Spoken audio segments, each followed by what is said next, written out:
Nilusob ni Ben-Hadad ang Samaria. Ika-20 kabanata. Ngayon, tinipon ni Haring Ben-Hadad ng Aram ang lahat ng sundalo niya para makipaglaban. Sumama sa kanila ang 32 hari na kakampi ni Ben-Hadad na may mga kabayo at mga karwahe. At umalis sila para lusubin ang Samaria.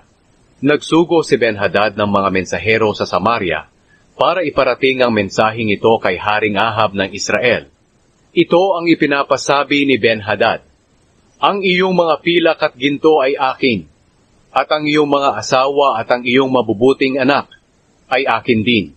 Sinagot siya ni Haring Ahab ng Israel: "Ayon nga sa sinabi mo, mahal na hari, ako at ang lahat ng akin ay iyo." Muling bumalik ang mga mensahero kay Ahab at sinabi, "Ito ang ipinapasabi ni Ben-Hadad. Sinabi ko na sa iyo na ibigay mo sa akin ang iyong mga pilak, ginto, mga asawa at anak.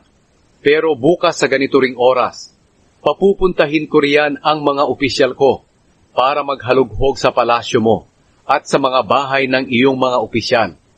Kukunin nila ang lahat ng itinuturing mong mahalaga." Ipinatawag ng hari ng Israel ang lahat ng tagapamahala ng Israel at sinabi, "Naghahanap talaga ng paraan si Ben-Hadad na wasakin tayo. Pumayag na nga ako nang hilingin niya ang aking mga asawa, mga anak, mga pilak at ginto." Sumagot ang mga tagapamahala at ang mga tao, "Huwag po kayong papayag sa mga hinihiling niya." Kaya sinabihan niya ang mga mensahero ni Ben-Hadad, "Sabihin ninyo sa mahal na hari na ibibigay ko ang kanyang unang kahilingan, pero ang ikalawa ay hindi ko na maibibigay." Nagsiuwi ang mga mensahero at sinabi kay Ben-Hadad ang sagot ni Ahab.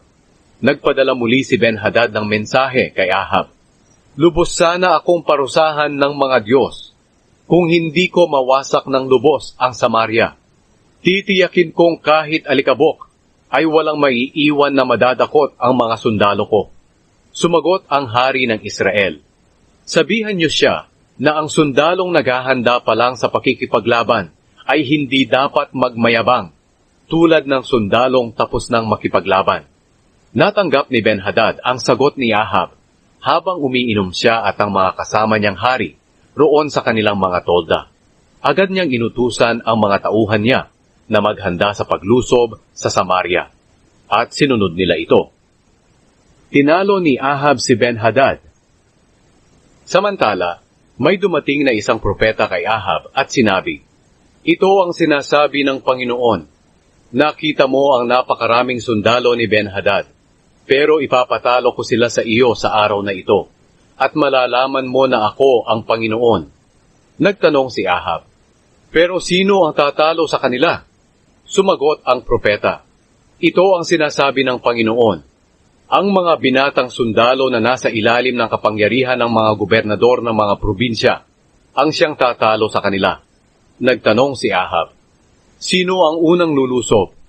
Sumagot ang propeta, "Kayo." Kaya ipinatawag ni Ahab ang mga binatang sundalo na nasa ilalim ng kapangyarihan ng mga gobernador ng mga probinsya. 232 silang lahat. At tinipon din niya ang iba pang mga Israelita. 7,000 silang lahat. Tanghali nang lumusob sila, habang si Ben-Hadad at ang 32 haring kakampi niya ay naglalasing sa mga tolda nila. Ang unang lumusob ay ang mga binatang sundalo. Ngayon, ang mga espiyang ipinadala ni Ben-Hadad sa Samaria ay nagsabi sa kanya, "May mga sundalo pong papunta rito mula sa Samaria." Sinabi ni Ben-Hadad, "Hulihin niyo sila. Kahit anong pakay nila rito, makipaglaban man o makipag-ayos." Ang mga binatang sundalo ang nangunguna sa mga sundalo ng Israel. Ang bawat isa ay pinatay ang kanyang kalaban. Kaya tumakas ang ibang mga sundalo ng Aram at hinabol sila ng mga Israelita. Pero si Ben-Hadad at ang iba pa niyang mga kasama ay tumakas na nakasakay sa kabayo. Ganoon ang paglusob ni Haring Ahab ng Israel. Marami silang pinatay na Arameyo, at pinagkukuha nila ang mga kabayo at mga karwahe ng mga ito. Pagkatapos nito, lumapit ang propeta sa hari ng Israel at sinabi, "Maghanda kayo at magplano ng mabuti, dahil lulusob pong muli ang hari ng Aram sa susunod na taon." Samantala, sinabi ng mga opisyal ng hari ng Aram sa kanya, "Ang Diyos ng mga Israelita ay Diyos ng mga bundok. Iyan ang dahilan ng kanilang pagwawagi. Pero kung makikipaglaban tayo sa kanila sa kapatagan, siguradong matatalo natin sila. Ito ang kailangan ninyong gawin. Alisin ninyo ang 32 hari sa kanilang katungkulan at ipalit sa kanila ang mga commander.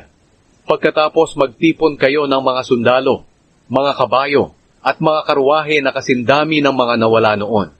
Makipaglaban tayo sa mga Israelita sa kapatagan at tiyak na matatalo natin sila." Pumayag si Ben-Hadad at ginawa niya ito. Nang sumunod na taon, tinipon ni Ben-Hadad ang mga Arameyo at pumunta sila sa lungsod ng Afek para makipaglaban sa mga Israelita. Nagtipon din ang mga Israelita. Naghanda ng kanilang mga pangangailangan at lumabas para makipaglaban sa mga Arameyo. Nagkampo sila na paharap sa kampo ng mga Arameyo. Pero katulad lang sila ng 2 maliliit na pulutong ng mga kambing kung ikukumpara sa mga Arameyo na nakakalat sa kapatagan. Pumunta ang lingkod ng Diyos sa hari ng Israel at sinabi, "Ito po ang sinasabi ng Panginoon. Inaakala ng mga Arameyo na Diyos ako ng mga bundok at hindi Diyos ng mga lambak. Kaya ipapatalo ko sa iyo ang napakarami nilang sundalo para malaman ninyo na ako ang siyang Panginoon." Nagkampo ang mga Israelita at ang mga Arameyo na magkaharap sa loob ng 7 araw. At naglaban sila ng ika-7 araw. Sa isang araw lang, nakapatay ang mga Israelita ng 100,000 sundalong Arameyo. Ang mga natirang Arameyo ay nagsitaka sa lungsod ng Afek, kung saan ang 27,000 sa kanila ay nabagsakan ng pader ng lungsod. Tumakas din doon si Ben-Hadad at nagtago sa kasulok-sulukang kwarto ng bahay. Sinabi sa kanya ng kanyang mga opisyal, "Narinig po namin na maawain daw ang mga hari ng Israel. Kaya pupunta kami sa hari ng Israel, magsusuot ng sako at magtatali ng lubid sa aming mga ulo. Baka sakaling hindi kanya patayin." Kaya nagsuot sila ng sako at tinalian nila ng lubid ang kanilang ulo. Pagkatapos pumunta sila sa hari ng Israel at sinabi, "Ang inyo pong lingkod na si Ben-Hadad ay humihiling na kung maaari, huwag niyo siyang patayin." Sumagot ang hari, "Buhay pa pala siya. Para ko na siyang kapatid." Itinuring ng mga opisyal ang sagot ng hari na isang palatandaan na may pag-asa sila.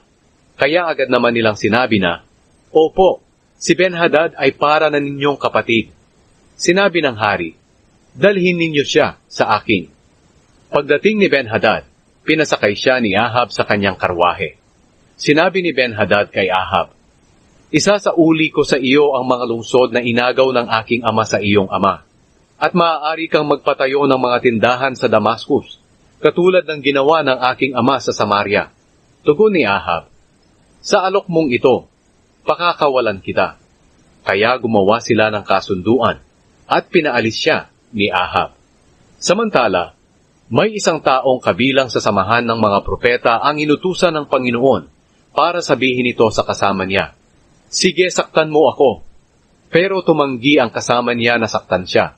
Kaya sinabi niya sa kanyang kasama, "Dahil hindi mo sinunod ang Panginoon, papatayin ka ng leon pag alis mo rito." Pag alis nga ng kasama niya, nakita siya ng isang leon at pinatay. May nakita namang isang tao ang propeta at sinabi niya, "Saktan mo ako." Kaya sinaktan siya nito at nasugatan siya. Pagkatapos, lumakad ang propeta at tumayo sa daan para hintayin na dumaan ang hari ng Israel. Nagbalat kayo siya sa pamamagitan ng paglalagay ng piring sa mata para hindi makilala. Pagdaan ng hari, sumigaw ang propeta sa kanya, "Mahal na hari, sumama po ako sa labanan." At doon ay may taong nagdala sa akin ng bihag at sinabi, "Bantayan mo ang taong ito. Kapag nakatakas siya, papatayin ka o pagbabayarin ng 35 kilong pilak." Pero naging abala po ako sa ibang mga gawain, kaya nakatakas ang bihag. Sinabi ng hari, "Dapat ka ngang parusahan ayon sa sinabi mo." Tinanggal ng propeta ang piring sa kanyang mga mata, at nakilala siya ng hari ng Israel na isa siyang propeta. Sinabi niya sa hari, "Ito ang sinasabi ng Panginoon, Dahil sa pinakawalan mo ang taong sinasabi ko na dapat patayin, ikaw ang papatayin bilang kapalit niya, at papatayin din ang iyong mga tauhan bilang kapalit ng kanyang mga tauhan. Umuwing malungkot at galit ang hari ng Israel sa palasyo niya sa Samaria.